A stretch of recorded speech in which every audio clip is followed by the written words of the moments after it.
இது மகிமை நேரம். கர்த்தரும் இரட்சகருமாய் இருக்கிற இயேசு கிறிஸ்துவின் ஈடு நேச்ச இன்ப நாமத்தினாலே மகிமை டிவி நேயர்களை அன்புடன் வாழ்த்துகிறேன். மகிமை நேர நிகழ்ச்சியின் வாயிலாக உங்களை மறுபடியுமாக சந்திப்பதிலே மிகுந்த மகிழ்ச்சி அடைகிறேன். நாம் தொடர்ந்து கிறிஸ்து பிறப்பினால் உண்டான 7 வித மகிழ்ச்சி என்ற தலைப்பின் கீழே தியானித்து வருகிறோம்.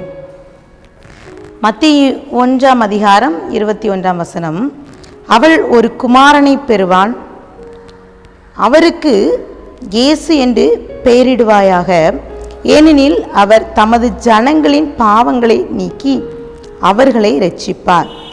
பிரியமானவர்களே, இன்றைக்கும் கூட ஆணுடைய பிறப்பு ஒரு மகிழ்ச்சியை கொண்டு வருகின்ற ஒரு பிறப்பு. இந்த வேத வசனத்திலும் நாம் வாசித்தோம், அவர் தம்முடைய ஜனத்தின் பாவத்தை இரட்சித்து நம்மை இரட்சிக்கிறவர், மீட்பராக ஆண்டவர் இந்த உலகத்திலே பிறந்திருக்கிறார். இரட்சிப்பு இந்த உலகத்திலே ஆண்டவர் பிறப்பின் நிமித்தம் இரட்சிப்பு உருவானது. சில நேரங்களிலே சில வேளைகளிலே சிலர் கேள்வி கேட்பார்கள், நீங்கள் ரட்சிக்கப்பட்டிருக்கீங்களா சிஸ்டர், இல்லை ரட்சிக்கப்பட்டிருக்கீங்களா பிரதர் என்று. சிலர் கைகளை தூக்குவோம். சில நேரங்களிலே அந்த ரட்சிப்புனா என்ன என்பதை அறியாமலே இருந்து விடுகிறோம். ஆண்டவர் நம்மை மீட்பதற்காகவே இந்த உலகத்திற்கு வந்தார்.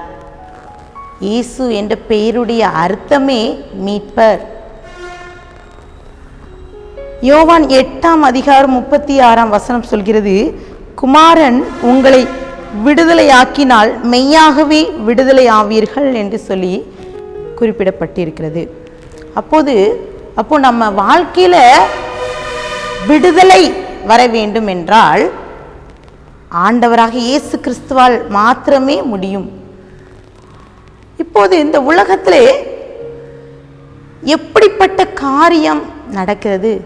ஆதாமும் ஏவாளும் உருவாக்கப்பட்ட பிறகு அவர்கள் கீழ்ப்படியாமையினாலே பாவம் செய்கிறார்கள்.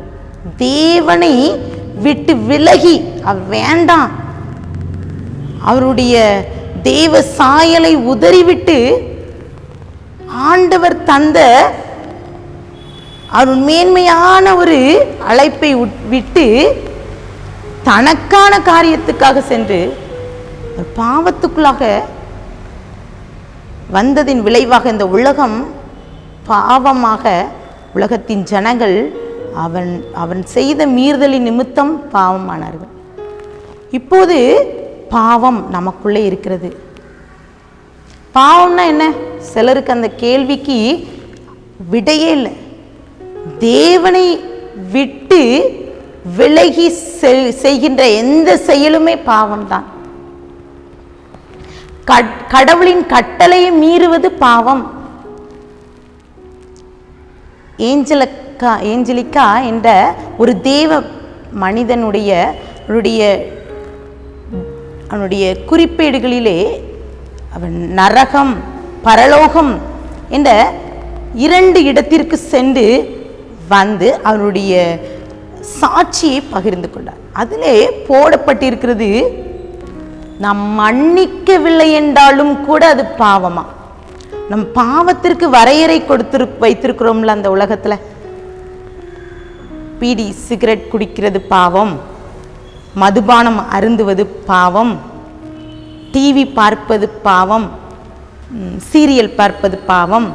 இப்படி சில காரியங்களை மாத்திரம் வரையறை செய்துவிட்டு இதுதான் பாவம் என்று சொல்கிறோம். ஆனால் நம் பிறரை மன்னிக்கவில்லை என்றாலும் அது ஒரு பாவம். அஜாக்கிரதை ஒரு பாவம், பெருமை, கீழ்ப்படியாமை, இச்சை, கோபம் ஒரு பாவம். அப்போ நமக்குள்ளே அந்த பாவம் இருக்கிறது. இந்த பாவத்தை நிவர்த்தி செய்கின்ற பலி, ஒரு பலி வேணும். பிதா நினைக்கிறார், இந்த உலகத்துல பாவம் பெருகிட்டு, இந்த ஆதாம் ஏவாளுக்கு அப்புறம் சேத், ஏனோஸ், கேனான், மகலாலேயல், யாரேத், ஏனோக்கு, மெத்துசுலா, லாமெக், நோவா, சேம், இப்படி 20 தலைமுறைகள் வந்து விட்டார்கள். 2000 வருடத்துக்கு மேலே ஆயிட்டு. இப்போ பாவம் குறையில மனுஷன் இந்த பாவத்துக்கு பலியாக ஒரு ஆட்டையோ ஒரு மாட்டையோ ஏதோ ஒரு பலியை செலுத்தி அதை நிவர்த்தி செய்ய நினைக்கிறான். ஆசாரியனிடத்திற்கு சென்று மோசே கற்பித்தது போல தன்னுடைய பாவத்தை அவர்கள் அறிக்கையிட்டு அங்கே பலிப்பிடத்திலே பலி செலுத்தி அந்த இரத்தத்தை தெளித்த மாத்திரத்திலே அந்த பாவத்தை மன்னித்தார் என்று சொல்லி நம்பிக்கொண்டிருந்தார்கள். இப்போ அங்கே ஒரு ஆடோ மாடோ அடிக்கப்படுகிறது. அதன் இரத்தத்தின் மூலமாக அவர்கள் பாவத்திலிருந்து விடுதலை பெற்றுக்கொண்டார்கள். இன்னும் அவர்கள் அந்த பாவத்தை விட்டு விலகவில்லை. மீண்டும் மீண்டும் தவறுதலை பாவங்களை செய்து கொண்டு அவர் பலி செலுத்த வந்து கொண்டது.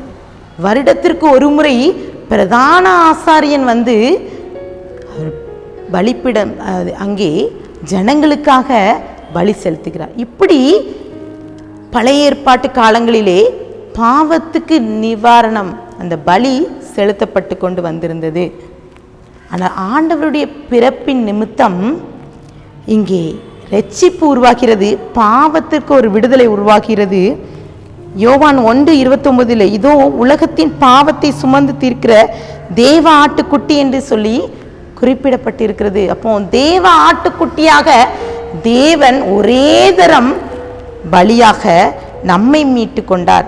1 யோவான் 1:7 இயேசு கிறிஸ்துவின் இரத்தம் சகல பாவங்களையும் நீக்கி நம்மை சுத்திகரிக்கும். இன்றைக்கு நம்முடைய வாழ்க்கையில இயேசு கிறிஸ்துவின் இரத்தம் நம்மளுடைய பாவத்தை சுத்திகரித்தது. நான் இரட்சிப்பின் அனுபவத்தை பெற்றுக்கொண்டேன். எனக்குள்ளே அந்த பாவம் இல்லை, பாவ எண்ணங்கள் இல்லை, சிந்தனை இல்லை அப்படிங்கிற நிச்சயம் நமக்குள்ளே வந்தால் உண்மையிலே இந்த கிறிஸ்மஸ் இந்த பண்டிகை நமக்கு ஒரு மகிழ்ச்சியான பண்டிகையாக இருக்கும். தேவன் நம்மை மீட்கவே இந்த உலகத்திற்கு வந்தார் என்ற நிச்சயத்தை நாம் பெறும்போது நம்மை பார்க்கிறவர்கள் அந்த இரட்சிப்பின் அனுபவத்தை பெற்றுக்கொள்வார். கண்களை மூடி ஜெபிக்கலாம். அன்பின் பரலோக தகப்பனே, இந்த வேளையிலே எங்களை அர்ப்பணித்து ஜெபிக்கிறேன். ஆவியானவரே, இந்த வேளையிலே எங்களுக்குள்ளே பாவத்தின் அந்த மீட்பு நீங்கள் என்னை இரட்சிப்பின் பாதையிலே நடத்திருக்கீங்க, உங்களுடைய இரத்தம் என்னை மீட்டு கொண்டது, இந்த நிச்சயத்தை, இந்த பிறப்பின் பண்டிகை, இந்த செய்தி எங்களுக்கு ஒரு சாட்சி உள்ள ஒரு வார்த்தையாக இருக்கட்டும். நாங்கள் இந்த இரட்சிப்பின் அனுபவத்தை பெற்றுக்கொள்ள, பிறருக்கு இந்த இரட்சிப்பை கற்றுக்கொள்ள நீங்கள் எங்களுக்கு போதித்தருங்கப்பா. இந்த வேளையிலே நாங்கள் கற்றுக்கொண்ட காரியம் எங்கள் வாழ்க்கையிலே பிரதிபலிக்க கிருபை தாங்க. உங்களுடைய கரத்திலே நான் கொடுக்கிறேன், தாழ்த்துக்கிற உண்மையாக்கிற மீப்பர் மூலம் கேட்கிற பிதாவே, ஆமென்.